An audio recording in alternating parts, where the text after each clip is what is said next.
Kalau pembunuhan massal anak kecil dibayar dengan 2 tahun, pertanyaannya, apa yang harus dilakukan biar pelaku dihukum pantas? Atau perlu nge-like 100 postingan korban?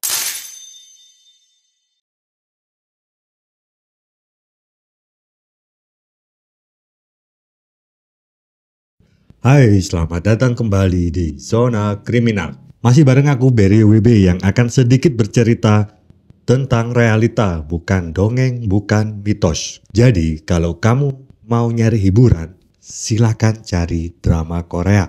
Tapi kalau kamu pengen tahu kenapa obat batuk bisa jadi senjata pembunuh massal, ya, kamu sekarang di channel yang tepat. Episode kali ini aku kasih judul Obat Sirup Skandal Kesehatan Terburuk tahun 2022. Kamu tahu nggak, Indonesia tuh pernah ngalamin tragedi besar yang nggak banyak orang ingat sekarang. Padahal dampaknya itu brutal banget. Tahun 2022 kita punya satu kasus kesehatan yang menyayat nurani, guys. Ratusan anak-anak, balita meninggal karena gangguan ginjal akut. Dan akar masalahnya bukan virus, bukan pandemi baru, tapi obat sirup yang harusnya nyembuhin malah ngeracunin.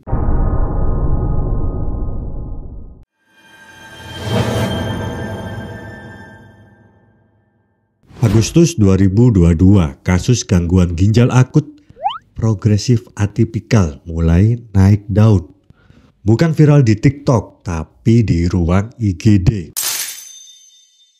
Anak-anak tiba-tiba susah pipis, muntah, lemas, lalu kritis. Para orang tua panik, rumah sakit bingung, dan negara masih sibuk ngeprint spanduk Indonesia Sehat. Sampai November 2022 tercatat 325 kasus, yang meninggal 218 anak. Umurnya 1-5 tahun. Kalau kamu pikir ini angka statistik biasa, coba kamu bayangin ya. Coba kamu bayangin satu taman kanak-kanak penuh, lalu tiba-tiba hilang begitu aja. Penyebabnya 2 senyawa beracun, etilen glikol dan dietilen glikol. Ini bahan kimia yang biasa dipakai di industri pelarut dan pendingin. Dan ketika masuk ke tubuh, bisa langsung merusak fungsi ginjal. Cuma karena ambisi bisnis dan lemahnya pengawasan, kandungan EG atau DEG yang seharusnya 0 atau minimal banget malah ditemukan jauh di atas batas ambang dalam obat-obatan yang dijual bebas di apotek resmi. Gila kan ya? Zat beracun yang harusnya dipakai buat industri malah masuk ke obat sirup anak-anak.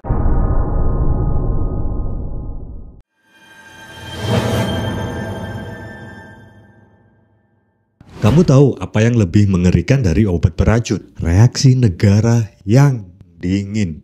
Kayak gebetan kamu yang ngeghosting.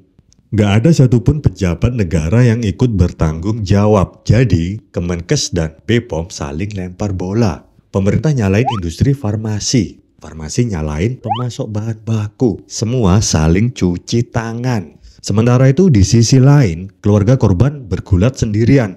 Banyak yang ngerasa bersalah karena ngasih obat yang ternyata ngeracun anak mereka sendiri. Beban psikologis, trauma, dan beban finansial semuanya ditanggung sendiri. Bayangin ya, udah kehilangan anak, terus masih harus adu argumen sama negara buat minta pertanggungjawaban. Baru Oktober 2022 setelah puluhan anak meninggal, pemerintah melarang sirup. Telat sayang.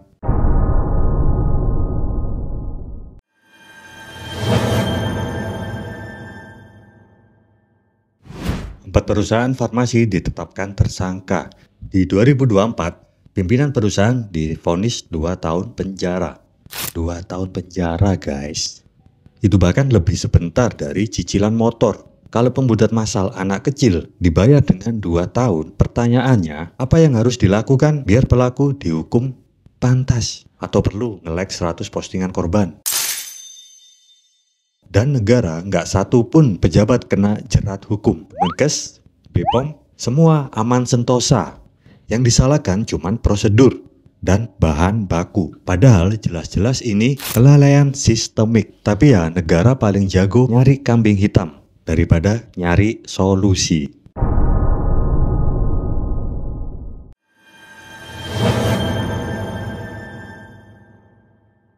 Universitas Airlangga sampai buka posko advokasi karena saking banyaknya orang tua yang frustasi dan nggak tahu harus kemana lagi. Mereka bikin gugatan class action, nuntut keadilan. Tapi pengadilan cuma kasih kompensasi 50 juta rupiah untuk korban meninggal dan 60 juta untuk penyintas. Itu bukan santunan, itu penghinaan. Itu cuma sepersekian dari biaya rumah sakit aja belum ketutup, apalagi ganti rasa kehilangan.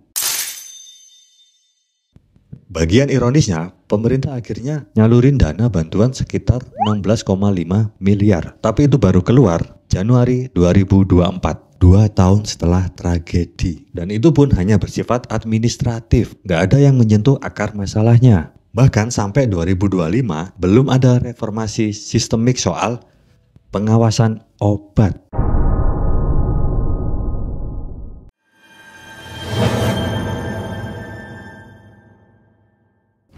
Sampai Juni 2025, nggak ada lagi kasus baru. Tapi apakah masalahnya selesai? Enggak. Korban masih harus berjuang. Keadilan belum turun. Reformasi sistem pengawasan obat masih mimpi. Yang nyata justru masyarakat makin nggak percaya sama obat, rumah sakit, bahkan sama negara. Yang aku pelajari dari kasus ini, kita hidup dalam sistem yang bisa sangat kejam kalau kita nggak waspada. Ini bukan cuma soal obat beracun, tapi soal kegagalan sistemik dari pengawasan bahan baku, perizinan obat, distribusi, sampai penegakan hukum. Dan ketika sistem gagal, yang jadi korban pertama adalah yang paling rentan, anak-anak kecil dari keluarga biasa. Karena kalau anak-anak kecil bisa meninggal cuma gara-gara minum obat batuk, lalu negara nggak bertanggung jawab, itu bukan kecelakaan, itu pembiaran.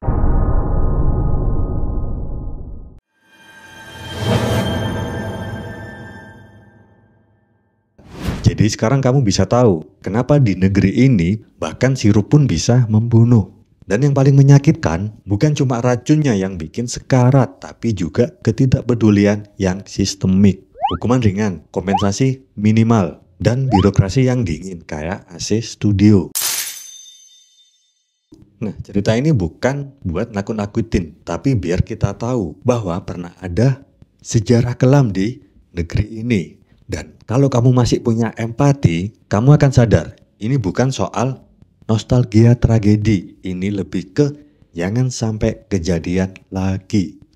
Sampai ketemu di episode berikutnya. Jangan lupa, di negara ini kadang yang manis itu justru yang paling beracun. Aku Biri Wibi masih bersama Zona Kriminal.